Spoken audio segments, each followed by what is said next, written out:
The storms come and go. The big fish eat the little fish, and I keep on paddling. So suppose لنفترض يعني انك اتولدت في ايران، ابوك وامك هيبقوا شيعة، ولان الدين وراثة هتبقى برضو انت شيعي، هتتربى على عاداتهم وتقاليدهم واعيادهم، وهتاخد شيوخهم قدوة، وهتفتكر ان دينك الوحيد هو الصح. شيء طبيعي، شيء طبيعي. لنفترض بقى انك قعدت على هذا المنوال حوالي 20 سنة، بس بعد كده بدأت تتثقف وبدأت تقرأ وتتعلم، واكتشفت ان كل اللي كانوا بيؤمنوا بيه ده خرافات. ولانك طبيعي هتبص حواليك هتلاقي ملايين الناس بيؤمنوا بالكلام ده، وهتلاقي منهم مهندسين ودكاترة وبيقولوا عليهم علماء. انت هتقف كده مع نفسك وتقول لهم يا جماعة اللي انتوا بتؤمنوا بيه ده غلط، هتحاول تكلمهم، صح ولا مش صح؟ هل ده يخليك شخص وحش؟ هل لما تحاول تنتقد، او هل لما تحاول تضحك على تعاليمهم وعاداتهم وتقاليدهم بتحس انها مضحكة، هل ده بيخليك مجرم؟ هل ده بيخليهم ليهم الحق يسجنوك بتهمة انك بتزدري دينهم؟ لا. Oh, that's so wimpy. Come on, give it all you got. Go! بلاش ايران، نفترض انك كريستيان مسيحي، يعني قعدت 20 سنة بتتربى على عادات وتقاليد وتعاليم المسيحية. بعد 20 سنة بدأت تقرأ وتتعلم وتتثقف وتبقى إنسان متعلم ومثقف وذكي. بعد كده قعدت تقول ايه يا جدعان الخرافات ده يا جدعان؟ يعني ما فيش اله يا جدعان بياكل ويشرب، فيش اله بيخش الحمام، فيش اله بيتصلب، يعني ما يعني في حاجات بتضحك يا جماعه.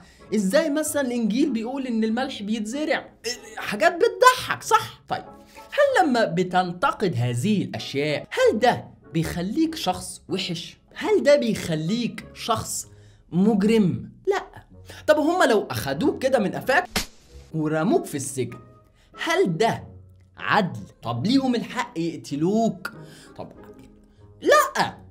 حتى لو طلع اللي هم بيؤمنوا بيه ده واللي انت شايفه بعقليتك خرافة، برضه ما يخلكش انت شخص وحش. ده رأيك وده عقلك وده منطقك ودي حرية تعبيرك. We don't believe that any ancient document can deny any human being their human rights.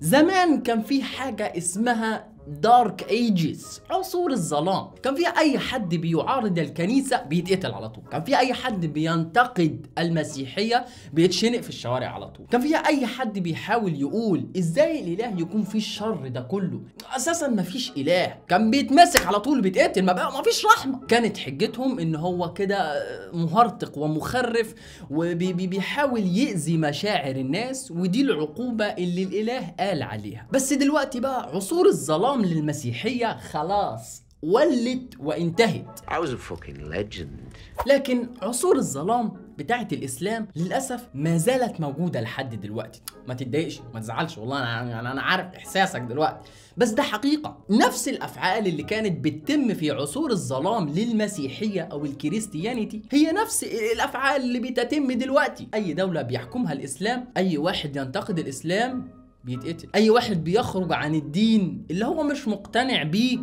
بيتقتل، اي واحد بيحاول يضحك على الدين او يسخر منه بيتقتل، او لما بيقولوا يعني انهم دولة فيها ديمقراطية بيسجنوه عشان بينتقد حاجة عقليته بتقول انها مش منطقية. ايه الهبل ده يا شريف؟ ما هو ما ينفعش يا شريف يسخر من مشاعر المسلمين.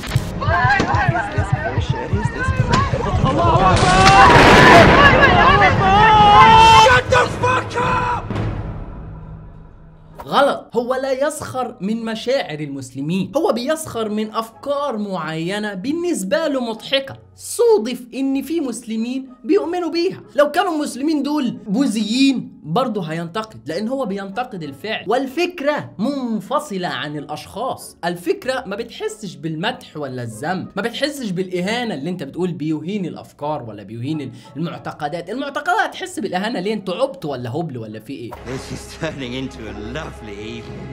لما انت مثلا كمسلم بتسخر من الديانة اليهودية، مثلا انهم بيكفروا عن ذنوبهم بانهم بيذبحوا دجاجة، دي حاجة تضحك، صح؟ حاجة تضحك. بس مش بالنسبة لهم بتضحك، دي بالنسبة لهم مقدسة.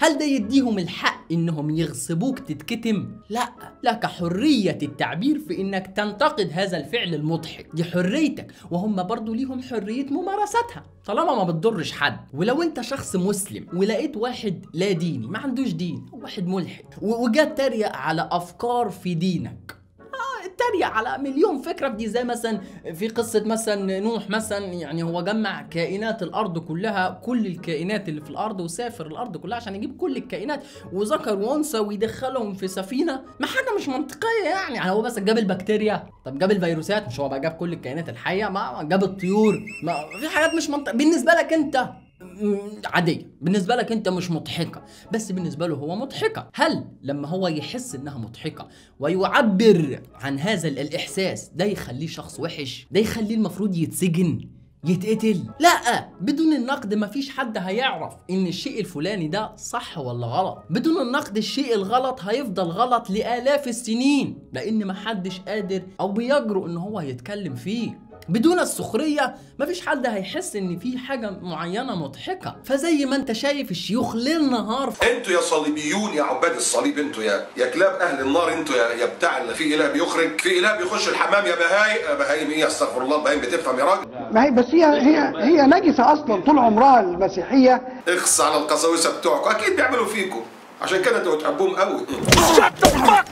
نفس الحكاية، طالما هم ليهم الحق يتريقوا على غيرهم ليهم الحق برضو يتريقوا على معتقداتهم. الحرية مش من طرف واحد. تعال ناخد مثال في أمريكا مثلا، أنت كمسلم راجل طبعا بيحب يدعو لدينه، ممكن تقف في قلب الشارع كده وتحط ترابيزة وتمسك مصاحف وتوقف الناس اللي رايحة والجاية طبعا بالذوق يعني، وتستأذن منهم، تناقشهم في دينهم. ليك الحق إنك تتريق على دينهم وتسخر من دينهم وتدعو الناس لدينك، دي حريتك. Islam is total and absolute submission to Allah subhanahu wa ta'ala, to the creator. طب لنتخيل بقى نفس الناس اللي في الدول اللي انت بتروح لها دي، واحد منهم جاء وقعد في شارع في مصر، في السعودية، في ايران، في اي، فقعد في هذه الدولة وجاب كده ترابيزة وجاب كتب انجيل وقعد. انت متخيل اللي هيحصل فيه؟ يعني انت متخيل اللي هيحصل فيه ان هو بيدعو الناس للمسيحية وبينتقد الاسلام؟ ده الناس هتاكله اكل كده والحكومة مش هتسيبه. طب ليه النفاق ده؟ مش حاسس ان هو نفاق؟ تعال نشوف منظر لناس عملوا مظاهرات وتدمير وكره لواحد رسم رسم كاريكاتيري للرسول.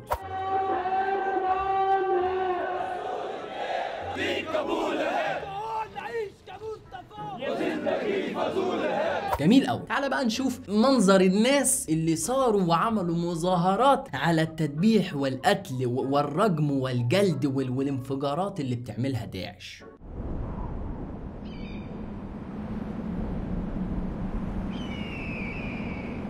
الشعب اللي بيتضايق من رسومات كاريكاتيرية ولا بيتضايق من الذبح ده شعب مريض نفسي.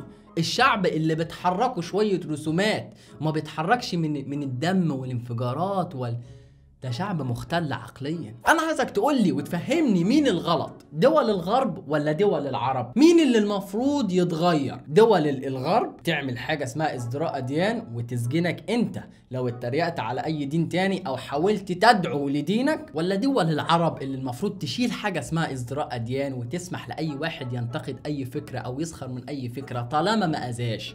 مين المفروض يتغير؟ انا عارف انك بتتضايق لما واحد غيرك ينتقد افكارك ولا ينتقد دينك، بس لازم تفهم ان ده حقه ككائن بشري، كإنسان عنده عقل بيفكر، ليه الحق ان هو ينتقد ويسخر من اي فكرة انت صودف انها معاه. هو ما يقصدش يتريق عليك لانه ما اهانكش انت، هو اتريق على الفكرة. انت ممكن تسيب الفكرة خالص وتبقى زيه وهو برضه هيفضل يتريق على الفكرة. لو انت شايف ان الافكار اللي انت بتعتنقها او الاديان اللي انت بتعتنقها دي افكار عظيمه والمفروض محدش يقرب منها ولا ينتقدها ولا يسخر منها، لازم تفهم ان الافكار بتبقى عظيمه عشان اتعرضت للنقد مليون مره وما زالت ثابته في مكانها. لازم تفهم ان الافكار العظيمه بتبقى عظيمه لما ملايين يسخروا منها وما زالت منطقيه. لازم تفهم الافكار العظيمه ما بتبقاش عظيمه لما ملايين يتسجنوا عشان انتقدوها. لازم تفهم الافكار العظيمه ما بتبقاش عظيمه لما الناس بتموت بسببها. دي الافكار دي بالذات اللي المفروض الناس كلها تقعد تنتقدها وتسخر منها. I'm gonna pull the whole thing down. I'm gonna bring the whole fucking diseased, corrupt temple down on your head. It's gonna be biblical.